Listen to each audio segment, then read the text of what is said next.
Welcome to episode number 326, where I'm speaking with Divya Alter about the Ayurvedic perspective on obesity as a malnutrition disorder and as a syndrome.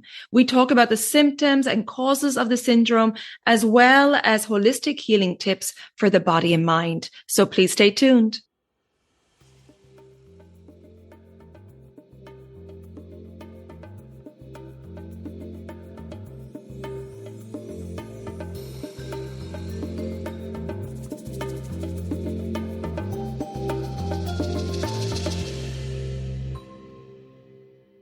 Hi there, I'm your host Colette, and on this podcast I will be sharing the teachings of Ayurveda, yoga, and holistic health practices.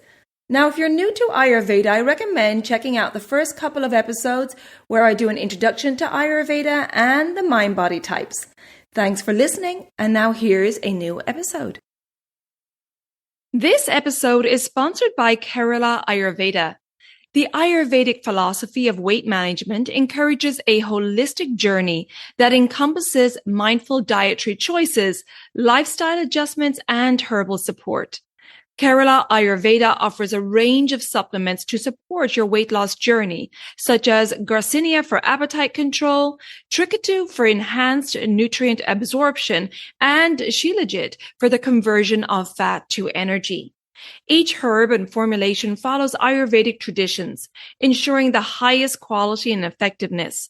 With a commitment to being all natural and GMO-free, Kerala Ayurveda supplements provide a natural solution to weight management. Explore the selection of weight management herbs at keralaayurveda.store and use the code ELEMENTS10KA for a 10% discount on your first order. Check out all the details in the show notes. Hello and welcome back to the Elements of Ayurveda podcast. Today, I'm very happy to welcome back Divya Alter, who's a regular guest, but let me read her bio in case you're new to Divya. She's a certified nutritional consultant, educator, and chef in the Shaka Vansiya Ayurveda tradition. In 2016, Divya and her husband Prentiss founded Divya's Kitchen, a plant-based restaurant in New York City that reimagines classic dishes through an Ayurvedic lens. Divya's brand has since expanded to include a line of plant-based retail food products and educational videos. Divya is also co-founder of Bhagavat Life, a non-profit culinary school that offers cooking classes and an Ayurvedic chef certification program. She is author of What to Eat for How You Feel, the New Ayurvedic Kitchen, and Joy of Balance, an Ayurvedic guide to cooking with healing ingredients. Divya, welcome back to the podcast. It's been a little while. Yes. Hi, Colette, and hi, everybody. Thank you so much. I'm so thrilled to be back. I always love speaking with you, and thank you for having me again. It's always a pleasure, Divya, and I'm looking forward to getting into this conversation today about obesity. And we have discussed weight gain in the past, and we've touched on this slightly, but I'm glad we're diving into it today. So I'd love for you to start, first of all, with Ayurveda's definition of obesity. Yes, so Ayurveda actually has a much broader term for obesity. It's not just obesity. So the term used is sthaulya. And sthaulya it's a Sanskrit word, comes from the root. It's a derivation of stula, which means to be stout, to be like bulky, large, corpulent, like this kind of increasing, like something that increases. So, but it's more than obesity. So Ayurveda looks as sthaulya as a syndrome, as something that it doesn't have just one symptom, like being overweight. It has many other symptoms that can actually start from being in the womb. So I am always fascinated with Ayurveda, and especially how deep, like the sages of Ayurveda were able to discern and describe very deep causes that can start all the way in the womb. So I'm really excited to discuss some of the causes and possible ways to counteract and the help that somebody who is struggling with stylia, which is more than obesity, can actually get help with Ayurveda. Yeah, absolutely. So I love the fact that it's called a syndrome because it's not just excess tissues on the body. There's so much more involved in it. So let's dive into that before we dive into the causes. What are the other symptoms, as it were, in this syndrome? Well, very often people would say, oh yeah, you're overweight. It means you have too much kapha. You have kapha imbalance. Mm-hmm. Right. So one of the, there's definitely a dosha imbalance, which may look like kapha, but very often the underlying cause can be vata. Mm-hmm. And we'll get into that.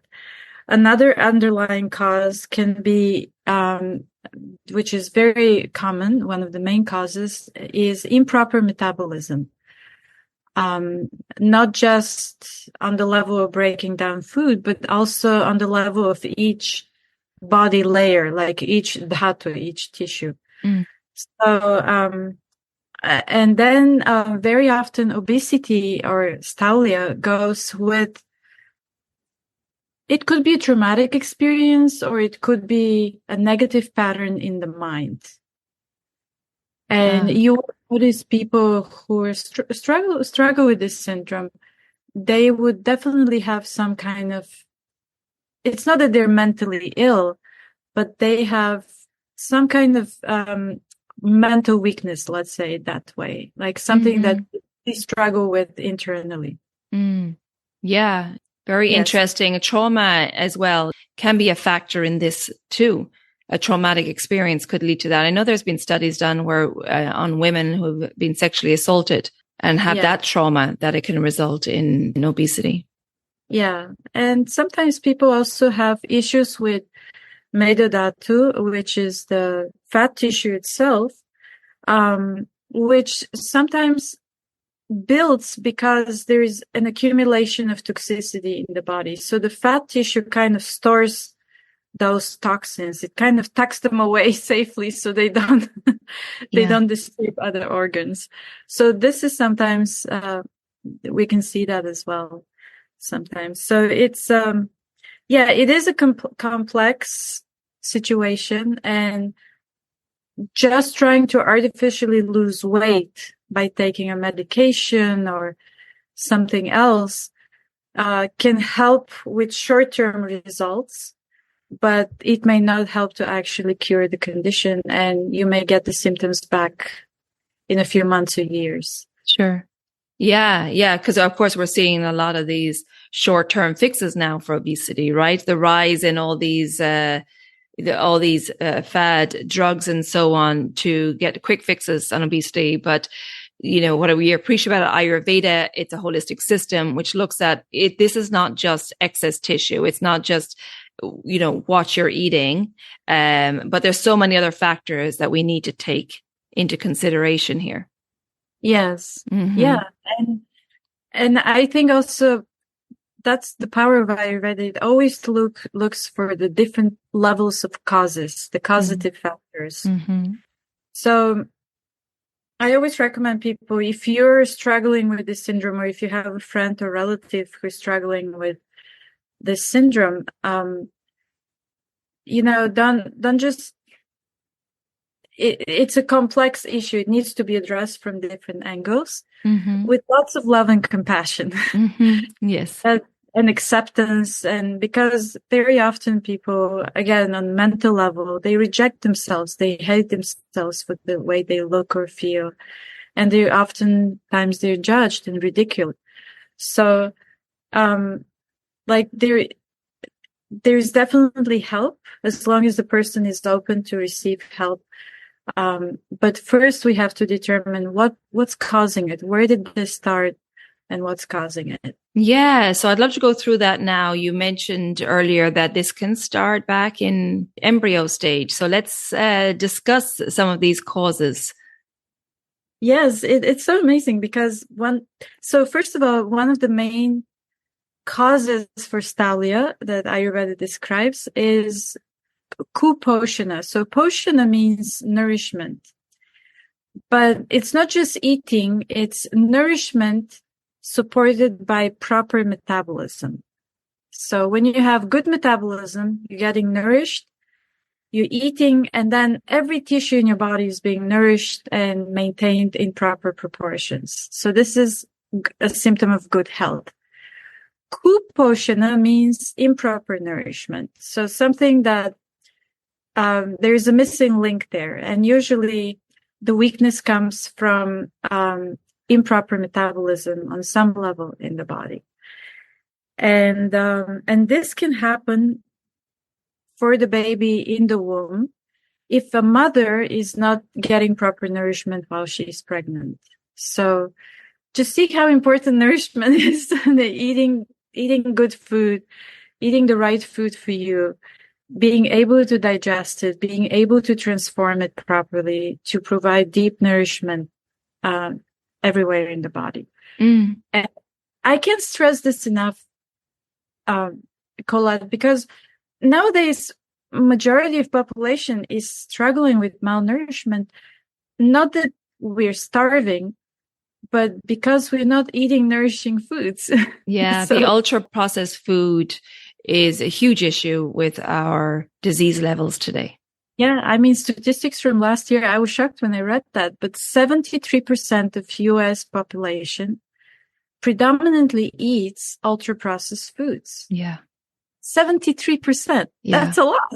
Sad because people may be trying to do their best, but there is a problem when these ultra processed foods, maybe there's a lack of education, maybe they're food deserts, right? Where there's just not healthy food available, or maybe it's, convenience and so on. And so it's sad that these ultra processed foods are even available in the first place because people obviously want to take care of their health.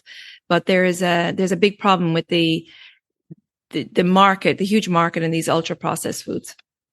Yes. Yeah. They're cheap. They're convenient. They have a long shelf life. Yeah. And people sometimes say, what do you mean obesity is because of malnourishment? I'm eating, I'm overweight, and you're saying I'm malnourished. What is that? So it's malnourishment in the sense of not giving your body real nutrients that actually transform to nourish the tissues. So malnourishment of the tissues. And sometimes it can also be fueled by malnourishment on a mental level. Your mind is not getting nourished. We're just bombarded with this junk. Yes, sensory overload all the time. Yeah. And when you were talking about proper nourishment and proper metabolism, of course, that's not only food, right? But our experiences. Yes, exactly. So on the level of the embryo, it's very important to support the mother, to educate the mothers to really eat nutrient foods, because it's not just for them, it's also for the baby. So if a baby receives this kind of malnourishment in the womb, when they grow up, they will be much more prone to crave those ultra processed foods and to become obese. Yeah, because they are addictive by nature, right? They're designed to be addictive. And on that note, I just want to remind people that when Divya is talking about, nutrient foods, I always quote this episode I did on the nutrition of the dhatus, but we want to eat natural foods from nature because when we digest it, it's broken down into the elemental juice, which has the 5 elements, which the tissues then use to nourish the tissues. That's why it's so important when we're eating ultra processed foods and the body doesn't recognize these as the 5 elements of space, air, fire, water, and earth. It can't do anything with them. They're like a toxin to the body. And so it's very important for pregnant women and for us to have this food from nature, because that's what the body recognizes. And that's going to determine the health of our tissues, which is what you were referring to, is that obesity is a malnutrition order. Our tissues are not healthy. We may have a lot of them, but they're not healthy. Yes, exactly. Or not in the right proportions, in the proportions. And, I always encourage people, like, do a little inventory of your pantry or your kitchen. Yeah. And see, are you one of those 73% of population? And if you are, you still have the chance to kind of convert that. You can change the way you eat, and you'll start feeling better just by changing what you eat and how you eat it. Mm-hmm. It's just a good idea, good intention for the new year. Yeah. And if it's not in the cupboard, it's a whole lot harder to get it, because then you have to go to the store and get the food that you're craving. So not having it in the cupboard in the first place makes a big difference. Yeah. Well, malnutrition, the second level is during upbringing. So if you did not eat nourishing food as a child, but also the habits of how to eat, when to eat. So the healthy eating habits, this can also lead to obesity during childhood and also during, as an adult. Mm-hmm. So that's another reason for improper nourishment. And then the third level is just our daily diet as adults. Yeah. So if our agni, our metabolic fire, not just in the stomach, but all the other parts of the body, if that agni, again, metabolism is weak, then the body will begin to accumulate fat tissue, or it could be other tissues, in improper proportions, and lead to stylia. So it's somehow or other, it always comes down to nourishment and proper digestion. Yeah, exactly. And then, as you said, going back to the upbringing and then, our daily diet, of course, we as children, we get our nourishment, our love through food, right? The sweet taste is building to the tissues made up of the earth and water elements and builds the tissues, but also that's how we first perceive love as a child. And so there is a really emotional attachment with food. And a lot of times those habits, if they're bad habits of our parents and the way we eat, the culture, in which we grow up in, they may become our habits as we get older. So a lot of times we're wondering why we have, the same diseases as parents. Well, if we're keeping up those bad habits, we can determine if our genes are turned on and off. We know that now with epigenetics, that diet and lifestyle determines whether those genes you have inherited are turned on or off. Mm-hmm. So that's why diet is so important. You may have inherited some genes that may cause disease down the line, but you can determine whether you get that disease by diet and lifestyle and good digestion. Yeah, exactly. And I actually think you hint on another cause, which can be genetic. It can be also some kind of hormonal disorder that you were born with or whatever. So there are terms in Ayurveda for that as well, and it's considered as other causes. But so we spoke about nourishment and the food we eat. We spoke about genetic and birth not defects, but irregularities. They can also be lifestyle causes. Yes. So not exercising is a cause. And when one of the first things that people, like somebody who is struggling with stylia, one of the first things they need to do is to start moving. Because many times people just sit, they feel too heavy to move. But as soon as you start moving, and sometimes you can just sit on the chair and start moving, move your joints of your arms and your legs, and just start plant the idea of movement in your brain and start increasing movement every day. Start walking more, start stretching, and gradually build into a full exercise. And you will be surprised, because even if you eat the best diet that's best for you, if you don't exercise, you will not have permanent results. Yeah. So, Great point. And we lead a very sedentary lifestyle today. So building in those micro breaks during your day is so important. And I would also say here, lifestyle living in tune with the circadian rhythms, right? So eating at the proper times, sleeping and so on, making sure that your system is in tune with the circadian rhythms for digestion, elimination, and sleeping. Yeah. Yeah. This comes gradually. Yes. Sometimes people are like, oh, this is too much to take in. And I'm like, just start moving. Just start moving, and gradually you will fit. Everything else will come into place. And yeah, so then another reason can be lack of sexual activity. So that can be another reason. Although in Ayurveda, especially in yoga, there are teachings of how to channel your sexual energy and conserve it if you prefer to be celibate. But for most people, absence of sexual activity can be a reason for stylia, for accumulation. Okay. And is that due to if they're not sexually active, that they're resorting more to that emotional eating in food and the sweet taste and that getting that nurturing, that love? Because that's how we associated love as a child, with the sweet taste. So that's what they go back to. Yeah, yeah. And pleasure. Okay. And pleasure. Yeah. Okay. Yes, of course. The pleasure of eating, the sweet taste. Yeah. Oh, very interesting. Well, one of my teacher that I studied this with, Dr. Satyajit Katkal, he mentioned another very interesting reason that kind of took me by surprise. So it's called ati prasanna.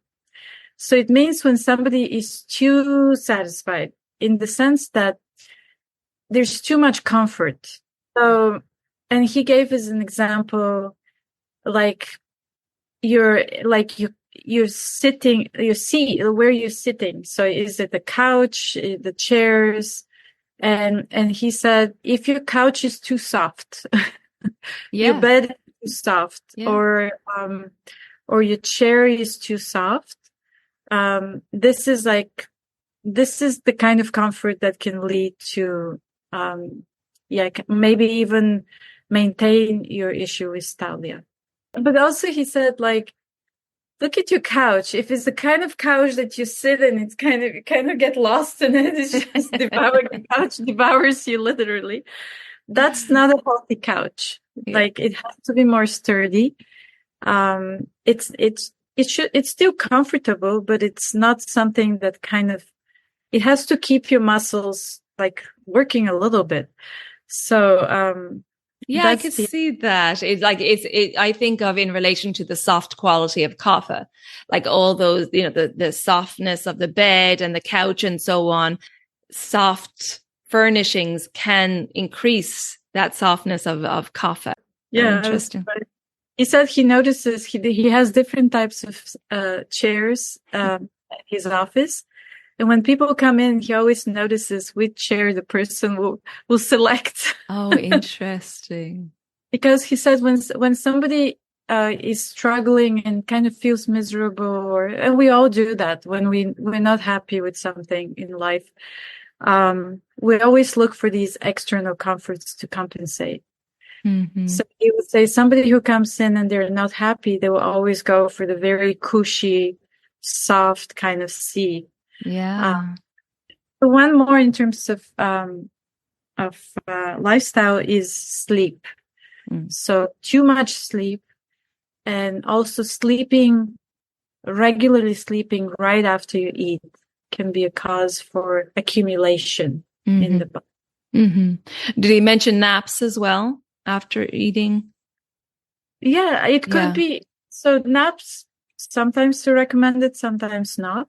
Yeah, but depending. Especially if you have the issue of stylia, after meal naps will actually increase and aggravate the condition even more. Right, slowing the digestive fire. The food is more stagnant and sluggish to the system. So yeah, that makes sense. Yeah. Sleeping too much. Sometimes people when you're very depressed, you just sleep too much because you cannot deal with the world. You just want to fall asleep and forget about your misery. Yeah.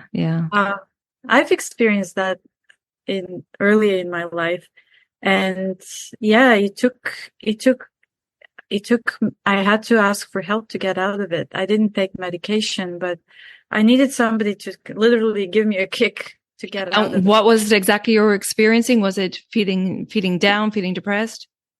This is when I had autoimmune disease and there was so much pain and inflammation in my body. And I also had chronic fatigue. And I literally had to sleep for 12 hours a day because that's the only way I could function, have some energy to do something during the day. And the problem is that I had this desire to do all these things because in general, I tend to be a positive and active person. But when the body just literally drags you down and you can't do anything, it's natural to feel more depressed. Yeah. That's a very good point. And you mentioned earlier that, you have to have compassion for people who have this syndrome, because it can be very hard to pull yourself out of it. We know, particularly if there's coffee involved in this, that there can be this feeling of heaviness. There could be more tamas in the mind, this inertia and lethargy. And therefore, it's like quicksand, and pulling yourself out of that quicksand can be really hard. So it's important to support these people and to motivate with compassion, but really just be aware that this inertia can take hold, and the tamas in the mind, that feeling of slowness, retarding things, and that lack of motivation, that lack of that rajas fire can really leave them feeling unmotivated. And it can be hard for them to even get the motivation to get help. Yeah.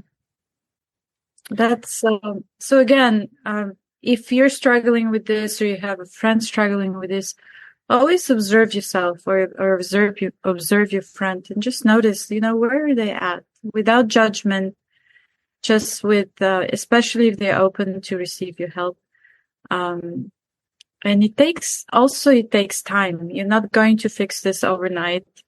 This is, a deep issue that needs to be addressed from different angles. Yeah.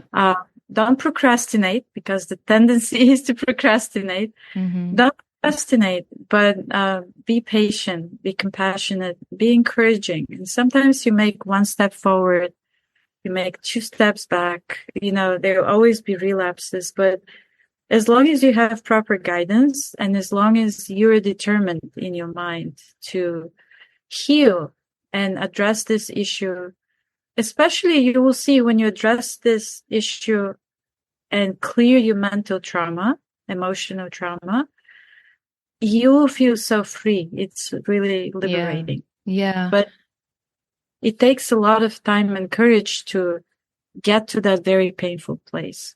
Oh, absolutely. Covering up with fat tissue, so to speak. Yeah. And I found that in my experience with clients that the emotional suppressing can be a factor with obesity and suppressing of emotions and not digesting them. And sometimes there can be a lack of awareness that there is even that emotional stress there. The emotions are so suppressed that there's even a lack of awareness that it may be emotional. So it really does mean going on a holistic journey of looking at every aspect of your health when you're trying to get help for this syndrome, and really being open to all methods of healing, which I'd like to talk about now, is, okay, what can we do if we or our friends or family members are suffering from this syndrome? What are some steps that we can take?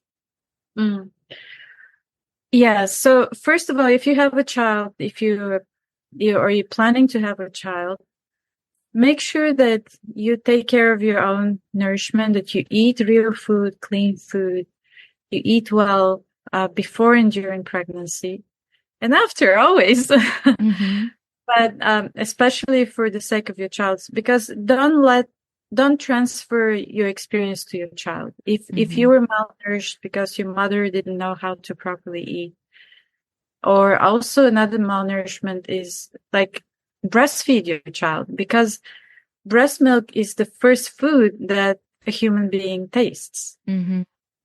Right? Yeah. And it's nature's food and medicine. Yes. And that's, which taste is it of the 6 tastes of food? breast milk is rasa. It's sweet taste. Mm-hmm. Sweet taste is has this building, nourishing properties to it.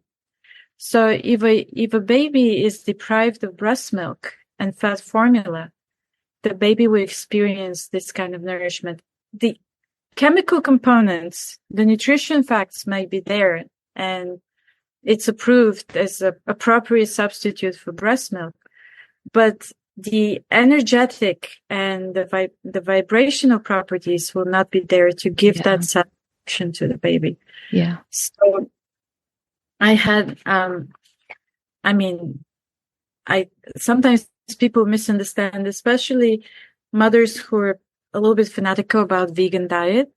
And I had a case when the mother just misunderstood, and she didn't give her breast milk to her baby because she wanted her baby to be vegan. And I was like, wow, that's wow. That was, so it took some time to explain and to explain the importance. So when subconsciously a baby who is derived, and sometimes it happens because there is an accident and there is no other way, right? Mm-hmm. Yeah. Or maybe there's not enough milk there, that the lactation is scanty. Yes, yeah. That can be a problem. Yeah. So the lack of breast milk can subconsciously, it creates this subconscious predisposition of the person especially when they grow up, to have these to have unhealthy food cravings when they grow up. Yeah. And that's why, just on that note, when it comes to, we just mentioned, if lactation is scanty and there's not enough breast milk, that's an imbalance, right, for the mother. So that's why a preconception cleanse is really important. Yeah. 6 months to a year prior to conceiving, it's really important to make sure the mother is in balance and the father.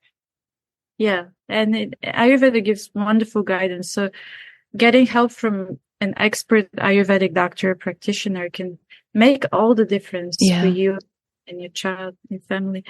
I always ask, so when it comes to treatment or helping somebody with Staulia syndrome, I always ask them, what do you eat when you have food craving? Mm-hmm. And you can ask, if you have this problem, you can ask yourself, and you can even make a chart. Like, the first step is self-awareness. Mm-hmm. Be aware of what you put in your mouth when you're craving. And you can even make a chart and start writing, Monday, I had this, and you can even also put the timing of it. And do this for a week, and then look at it and look at the foods, and especially if an Ayurvedic practitioner or doctors are helping you, bring that chart to them, because they will help you identify the qualities of the foods that you're craving. Are they heavy? Are they very spicy? Are they very salty? Are they very sweet? So then, based on the craving, then an expert guide can help you to kind of help you, advise you on the foods that will help you reverse and mitigate these cravings. Mm-hmm. So you will not have the urge to eat these ultra processed foods. So, I think that's a great start. And then, as we spoke about exercise, sometimes people start the process of healing and they reach a plateau, so to say. Mm-hmm. They lose some weight, they get really excited, and then they reach a place where it just stops, and they're still overweight. So this is when it's especially important, when the food is, you continue to eat proper food, but it's really important to really start moving and exercising. Mm. And get a body, I was about to say that. Exactly. Kapha, especially if it's a kapha imbalance, they need the inspiration of others. Get a friend, make dates, for exercise. Yeah. Be accountable to somebody. Talk about it. Yeah. Do it together. Yeah. Get this kind of support. Talk about your challenges. Talk about your successes. celebrate the successes. So it's important to feel that you're not alone in this journey, and also to feel, and also to recognize, don't compare yourself to others. Recognize that this is your own healing journey, and the main process is the internal process. Yeah. It's not just losing weight. See, if you just try to lose weight, you're addressing the issue as obesity. You're not addressing it as a syndrome that encompasses maybe traumatic experiences, mental blockages, whatever. But to me, not just with thalassemia or obesity, with any kind of chronic health issue, to me, the main work is the internal work. Yeah, it's a journey of awareness, as you just said. That's what Ayurveda is. It's self-realization, right? And it is a whole journey through all the layers of the body. Yes, exactly. And getting the help that will help you access those close-up bubbles of trauma, or help you kind of face your terror, your inner terror, face your inner hatred or lack of love for yourself, or whatever it may be. Yeah.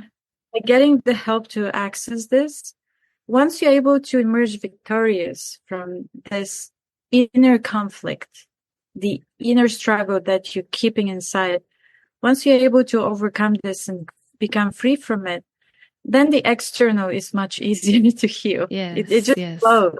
Yes, it's true. Another helpful tip is to control your meal portions. And meal portions, many people, even if you're healthy, we tend to overeat.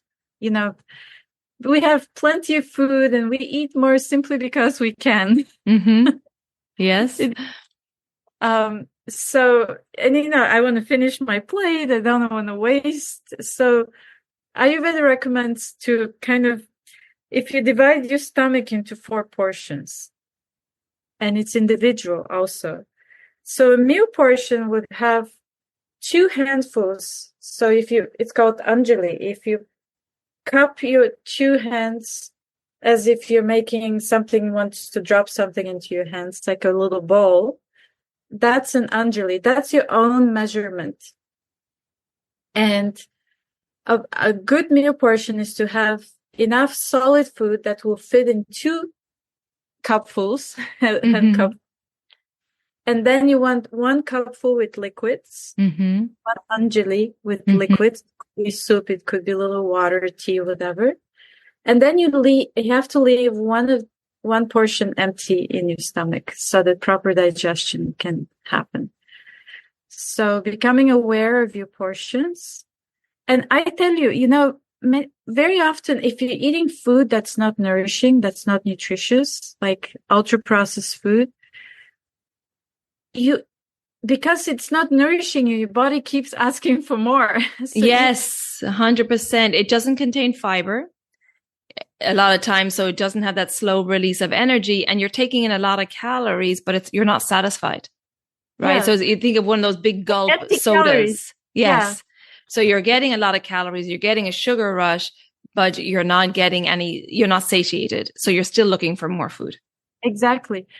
But if you try the Ayurvedic approach to eating, which means wholesome, nourishing foods, whole foods, fresh foods, cook with ghee, a little bit of ghee, even though it's fat.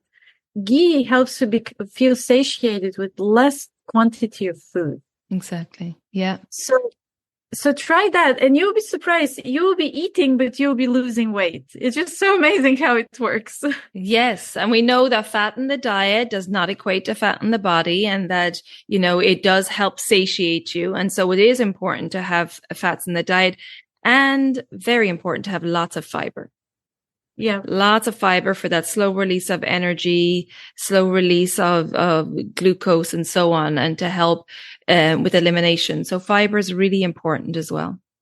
Yeah. And then I have 2 more tips. The next tip is about minimizing snacking. Yeah. So adhyasana is called, like eating like all the time, basically. We're just popping things in your mouth. Like you have a full meal and then an hour later, because it's sitting there on the counter or by the couch and you're watching something and you just want to entertain your mouth and you just pop things. This is very unhealthy.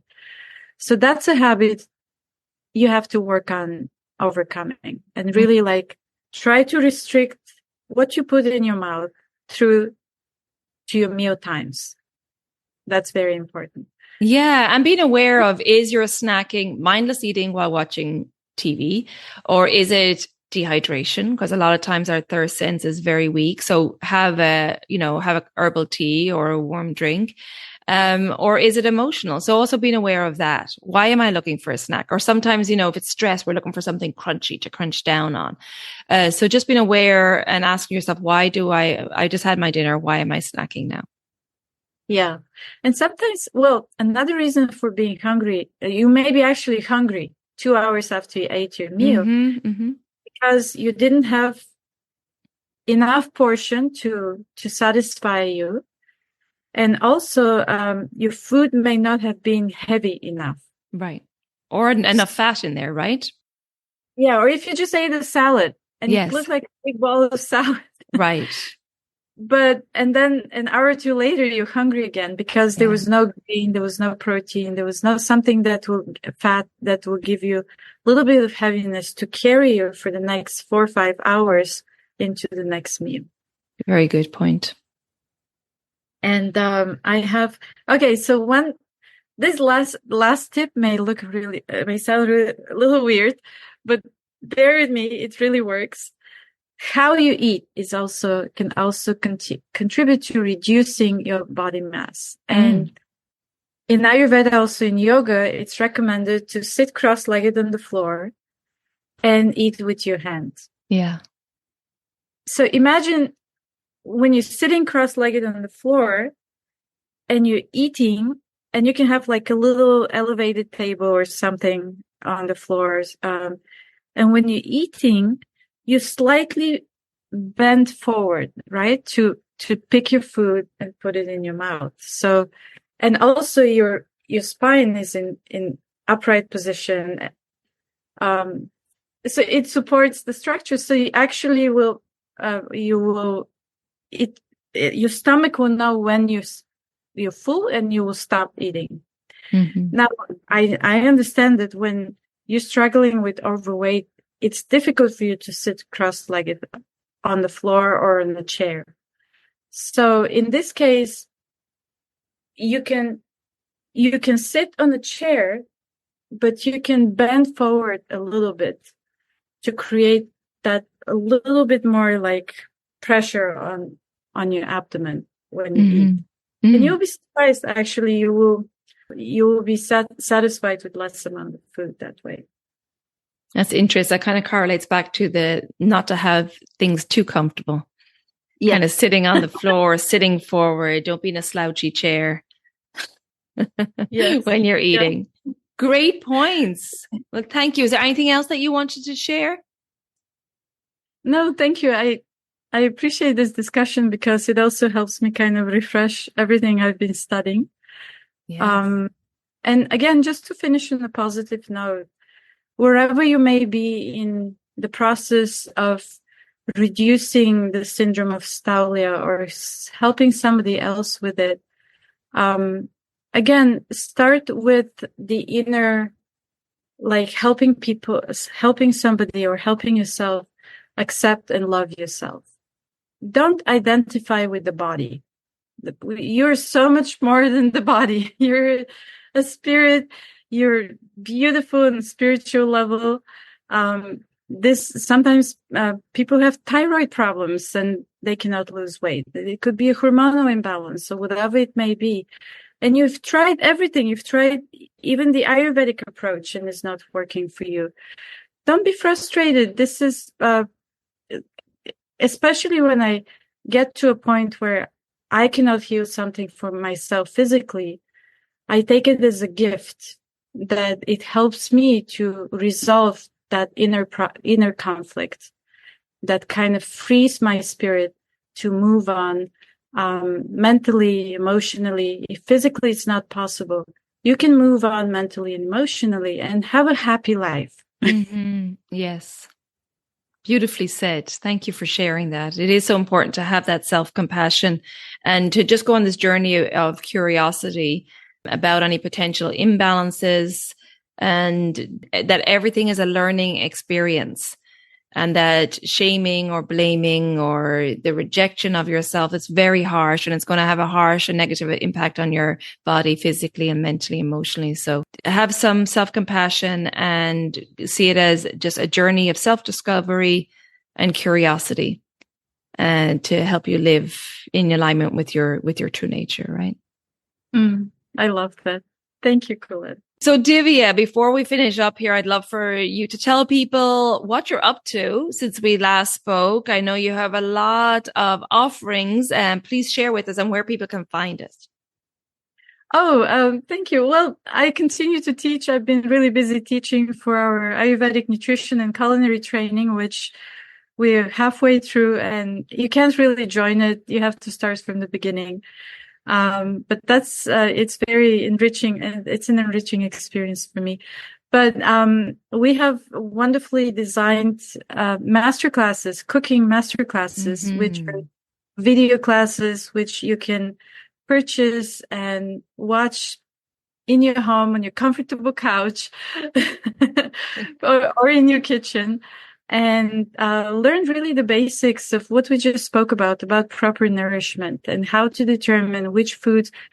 First of all, determine your Agni, determine the state of your digestion, your metabolism, how you can improve that, and how to really bring the best food for you to your meals every single day. And believe me, once you learn how to cook, you'll be able, all of a sudden, everything starts to fall into place in your body and mind.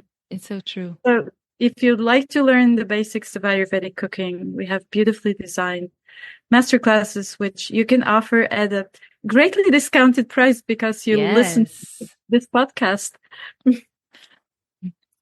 Wonderful. Yes, I will put all the links in the show notes. These are beautiful classes, really well worth checking out. Divya has just a wealth of information to share with you, and it'll get you excited about getting back into the kitchen. And not only are you, cooking and healing yourself, but it's also getting that creativity flow through cooking. So many positives.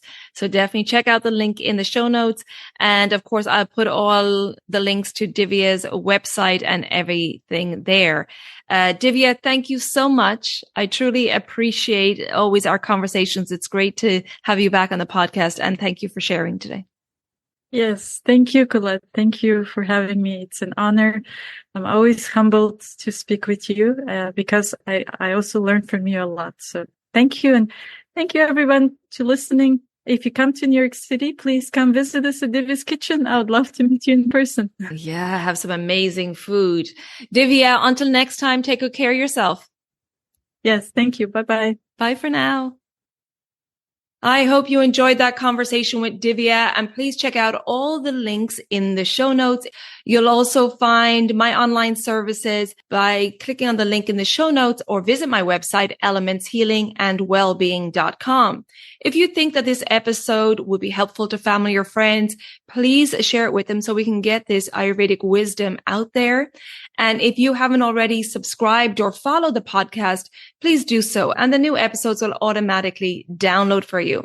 If you're finding benefit from this podcast, please leave a rating and review wherever you listen to your podcasts. You can find me on social media under Elements Healing and Wellbeing on Facebook, and my new Instagram page, Elements of Ayurveda Podcast. Thank you so much for tuning in, and until next time, take good care of yourself, be well, and bye for now. Slán go fóill.